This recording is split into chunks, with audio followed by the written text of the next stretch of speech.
Sebelum melanjutkan, jangan lupa subscribe dulu, terima kasih. Bab 295, Kakak.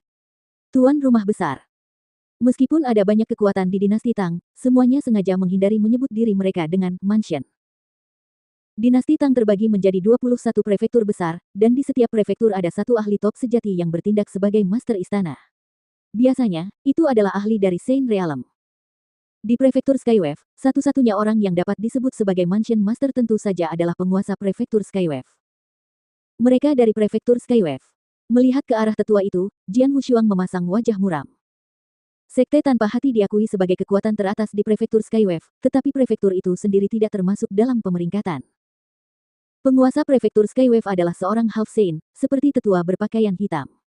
Namun, sebenarnya, kekuatannya melampaui half saint biasa. Dalam daftar bulan darah, penguasa prefektur gelombang langit menduduki peringkat ke-21, meski ia hanya seorang setengah suci.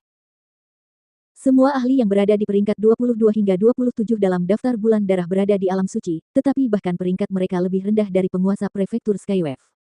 Yang berarti pria itu lebih kuat dari para ahli biasa di alam suci. Itulah sebabnya dia bisa menjadi penguasa prefektur dan penguasa wilayah. Jian Wushuang tidak pernah menyangka bahwa gadis kecil ini berasal dari prefektur Skywave, dan dia tidak akan ada hubungannya dengan ini jika gadis itu tidak mengarang cerita yang mengatakan bahwa dia menyerahkan sesuatu kepadanya. Yang terburuk dari semuanya, orang-orang prefektur Skywave itu mempercayai ceritanya. Nak, sekarang setelah kau tahu kami dari prefektur Skywave, kau harus segera memberikan benda itu kepadaku. Jika tidak, Tuan Istana kami akan membakarmu dan sekte tanpa hati menjadi abu dengan amarahnya, kata tetua itu dengan suara dingin. Jian Wushuang melirik tetua itu dan berkata, apakah semua orang di prefektur Skywave sebodoh dirimu? Sudah kukatakan beberapa kali bahwa dia tidak memberiku apapun. Percayalah apapun yang kau suka, tetapi jika kau ingin menyelesaikan ini dengan kekerasan, aku tidak keberatan melakukannya sampai mati. Suara Jian Wushuang sangat dingin. Prefektur Skywave. Jadi apa? Ia tidak mau memperlihatkan dirinya kepada mereka, namun tidak berarti ia takut kepada Tuhan mereka.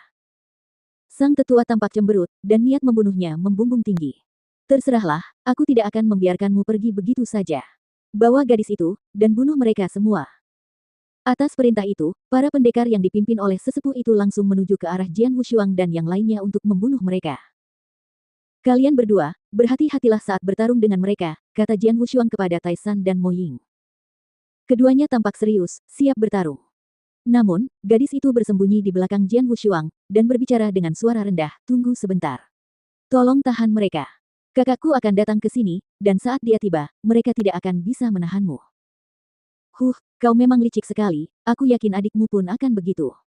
Jian Wushuang menatap gadis itu dengan pandangan muram.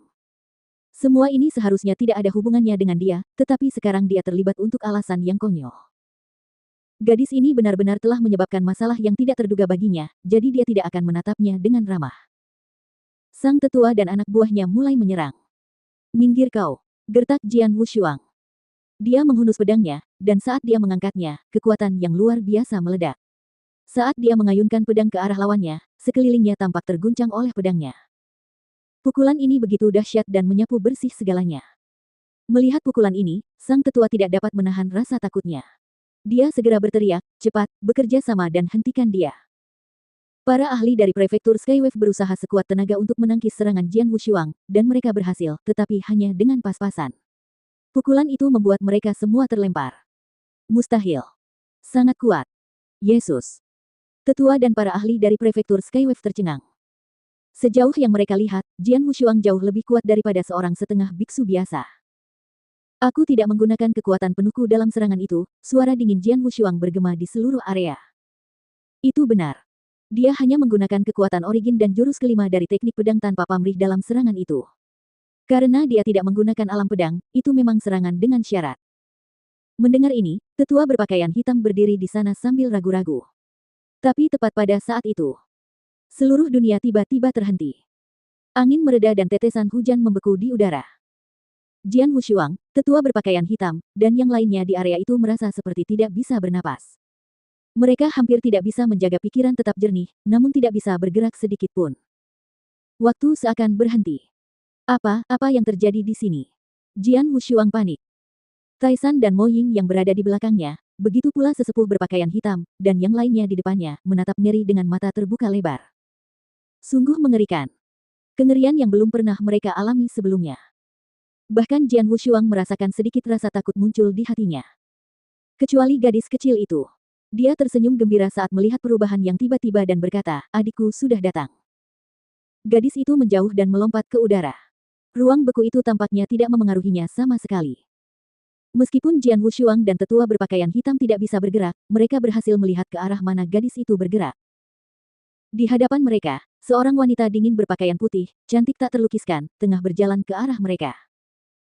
Lebih putih dari salju, matanya seperti mata air yang jernih, dia begitu anggun dan anggun sehingga semua orang akan terpana dan merasa rendah diri saat melihatnya. Namun, terlepas dari penampilannya yang dingin, ada sesuatu tentang dirinya yang membuat semua orang tidak dapat menahan diri untuk tidak tenggelam dalam lamunan. Apakah dia seorang dewi? Seorang ahli dari prefektur Skywave bergumam.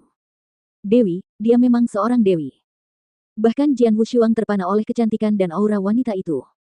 Dia tidak ada duanya di dunia ini. Dia begitu cantik sehingga banyak ahli di sini, bahkan sesepuh berpakaian hitam dengan pengalaman 100 tahun, belum pernah melihat kecantikan seperti itu. Yang terutama, dia memiliki kekuatan mengerikan yang membuat semua orang gemetar.